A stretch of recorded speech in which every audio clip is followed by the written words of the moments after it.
UKLO 1 year masters. No IELTS required up to 5 years visa. High visa success rate. భావాలున్న వ్యక్తి egg పఫులు అది ఇదని సిల్లిగా రాస్తే నాకు నిజంగా చీప్ గా అనిపించింది ఇతని మీద. ఇటువంటి లఫ్ఫుట్ లత్కోర్ లఫంగా మైండ్ సెట్ ఉన్న వ్యక్తి అయితే అనిపించింది. రాష్ట్రంలో ఎన్ని ఘోరాలు జరుగుతున్నాయండి, ఎన్ని ఘోరాలు జరుగుతున్నాయి. 8 నెలల చిన్నారిని రేప్ చేసి ఇప్పటి వరకు శవము కూడా దొరకకుండా చేసినప్పుడు సేఫ్ హ్యాండ్స్ ఎక్కడికెళ్ళాయి? సాయి ధరమ్ తేజ్. ఎర్రమట్టి దిబ్బలు మాయమైతుంటే సేఫ్ హ్యాండ్స్ ఎక్కడికెళ్ళాయి? సాయి ధరమ్ తేజ్. ఇసుక అక్రమ రవాణా అవుతుంటే సేఫ్ హ్యాండ్స్ ఎక్కడికెళ్ళాయి? సాయి ధరమ్ తేజ్.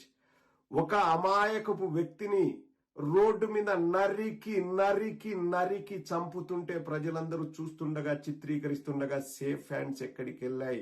సాయి ధరమ్ తేజ్. 6 నెలల పసి కందును రేప్ చేసినప్పుడు సేఫ్ హ్యాండ్స్ ఎక్కడికి వెళ్ళాయి? సాయి ధరమ్ తేజ్.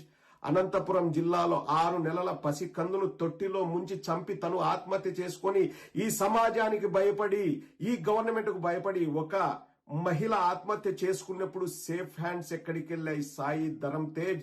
ఒక పోలీసు వాడిని ఒకడు కర్ర తీసుకొచ్చి తల పగలగొడుతుంటే సేఫ్ హ్యాండ్స్ ఎక్కడికి వెళ్ళాయి? సాయి ధరమ్ తేజ్. కర్నూలులో ఒక తెలుగుదేశం వాడు ఇంకొక తెలుగుదేశం వ్యక్తిని బహిర్భూమికి వెళ్ళినప్పుడు మార్నింగ్ 4 o'clock చంపినప్పుడు సేఫ్ హ్యాండ్స్ ఎక్కడికి వెళ్ళాయి? సాయి ధరమ్ తేజ్.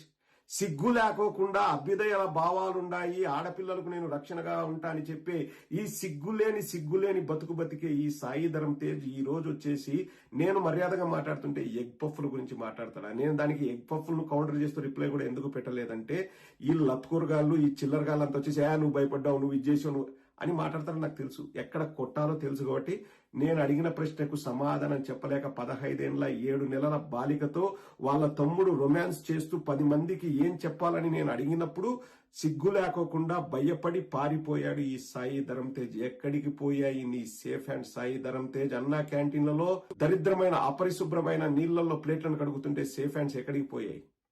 అచ్యుతాపురం సెజ్లో 17 మంది చనిపోయి పిట్టల్లా వాళ్ళ మాంసపు ముద్దలు ఎగిరి చెట్ల మీదకి పోయి పడినప్పుడు ఎక్కడికి పోయాయి సేఫ్ హ్యాండ్స్? మీ మామ పోయి కనీసం అక్కడ పోయి బాధితులు పరామర్శించిన దాఖలాలున్నాయా? చెప్పు సాయి ధరమ్ తేజ్. సిగ్గు లేకోకుండా ఈ రోజు వచ్చేసి మరీ చీప్గా అండి చిల్లరగాడి మాదిరి వచ్చేసి ఎగ్గు పఫ్లని మాట్లాడతావా? నేను ప్రూఫ్ చూపించా, అక్కడ ప్లేట్లను అపరిశుభ్రమైన నీటిలో కడగడం నేను చూపించా. నువ్వు ఎగ్ పఫ్ ప్రూఫ్లు తెచ్చి నాకు చూపిస్తావా? ఎక్కడ ఎగ్ పఫ్లు తిన్నారో నువ్వు ప్రూఫ్ చూపించగలవా? నువ్వు మొగోడివైతే మగ పుట్టుకు పుట్టింటే. నేను ఇంకా రాజకీయాల గురించి మాట్లాడను, నేను మీడియాలో ఉండను, సోషల్ మీడియాలో ఉండను, రాజకీయాలు మాట్లాడను. నీకు నాకు ఓపెన్ ఛాలెంజ్. అదే అన్నా క్యాంటీన్ లో ఆ నీళ్ళని అట్లే పెట్టమని చెప్పేసి నువ్వు కరెక్ట్ అయితే నేను ఆ నీళ్లు తాగుతా, నీది తప్పైతే నువ్వు ఆ నీళ్లు తాగుతావా? నీకు దమ్ముందే సాయి ధరమ్ తేజ్? సిగ్గుండాలా మాట్లాడడానికి? ఒకటండి, వీళ్ళు ఏమనుకున్నారంటే అవతల వ్యక్తులు భయపడతారు, మనం ఏదన్నా చెప్తే కౌంటర్ చేస్తే వాళ్ళు పారిపోతారు, మనది ప్రభుత్వం. అది దేనికైనా సిద్ధం. ఇక్కడ ఎవరు పారిపోయే వాళ్ళు, భయపడే వాళ్ళు, లేకపోతే మీ మోచేతి నీళ్లు తాగే వాళ్ళు ఎవరు లేరు. ఎవడునో నేను బెదిరించాను, నాకు పలుకుబడింది, నేను ఏదైనా చేసుకుంటా అనుకుంటున్నామేమో. ప్రజలు తిరగబడితే పుట్టగతులుండవు. సాయి ధరమ్ తేజ్ చెప్తున్నా, ప్రజలు తిరగబడితే పుట్టగతులుండవు. ఈ రోజు నీది నీ మామది అవకాశం ఉండొచ్చు, ఛాన్స్ ఉండొచ్చు, లేకపోతే ఎగతాళి చేస్తున్నారని మీరు పబ్బం గడుపుకుంటున్నారేమో. ఎల్లకాలం ఒకేలాగుండదు. ప్రజలు ఆగ్రహిస్తే మట్టి కొట్టుకుని పోతారు ఎవరైనా, గుర్తుపెట్టుకో.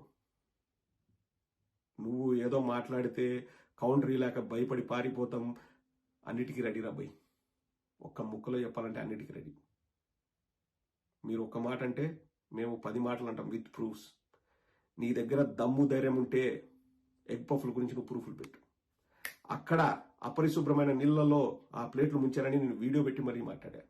Because I practice what I preach. నీలాగా లోపల ఒకలాగా బయట ఒకలాగా చెప్పాల్సిన అవసరం నాకు లేదు. నువ్వు చేసే వ్యవహారాలన్నీ కూడా నాకు తెలుసు. ఇంకా అయినా నేను ఇక్కడ మాట్లాడను, ఎందుకంటే నాకు మర్యాద ఉంది కాబట్టి, నాకు ఎథిక్స్ ఉన్నాయి కాబట్టి, నాకు ప్రిన్సిపల్స్ ఉన్నాయి కాబట్టి చెప్తున్న. సాయి ధరమ్ తేజ్ ఎక్స్ట్రాలు చేస్తే ఇక్కడ ఎవ్వరు వాబ్బో వాడేదో సినిమా యాక్టర్ ఈడేదో ఇదని ఫీల్ అయ్యేవాడు ఎవ్వడు లేడు. గుర్తుపెట్టుకొని మసులుకో. ఎకరాలు చేయాలనుకుంటే ఒరే నాయన చాలా చూసినావురా స్వామి. అన్ని రకాలుగా చూసినాం. ఫ్యాక్షన్ చూసినాం, బాంబులు చూసినాం, కత్తులు చూసినాం, కటాలు చూసినాం, మంచితనం చూసినాం, మానవత్వం చూసినాం. అన్ని రకాలుగా చూసినాం, అన్ని రకాలుగా ఫేస్ చేసినాం, అన్ని రకాలుగా చేసే వద్దురా అందరం మంచిగా ఉందామని చెప్పేసి నేను ఒక నోబుల్ ప్రొఫెషన్ అయిన డాక్టర్ ప్రొఫెషన్ ఎంచుకొని నేను ఏదో ఉన్నాం. అంత మాత్రాన ఎవడికి చేత కాదు, ఎవడేం చేయలేడు అనుకుంటే మాత్రం అది మూర్ఖత్వమే. దేనికైనా రెడీ, దేనికైనా సిద్ధం. ఒకసారి కాదు 100 సార్లు సిద్ధం. గుర్తుపెట్టుకో. హిట్ టీవీ యాప్ ని డౌన్లోడ్ చేసుకోండి. ఇందులో short news, live news, entertainment movies అన్ని అవైలబుల్ గా ఉన్నాయి. Please download Hit TV app. Hit TV app. Hit TV యాప్ని ఫ్రీగా డౌన్లోడ్ చేసుకోండి.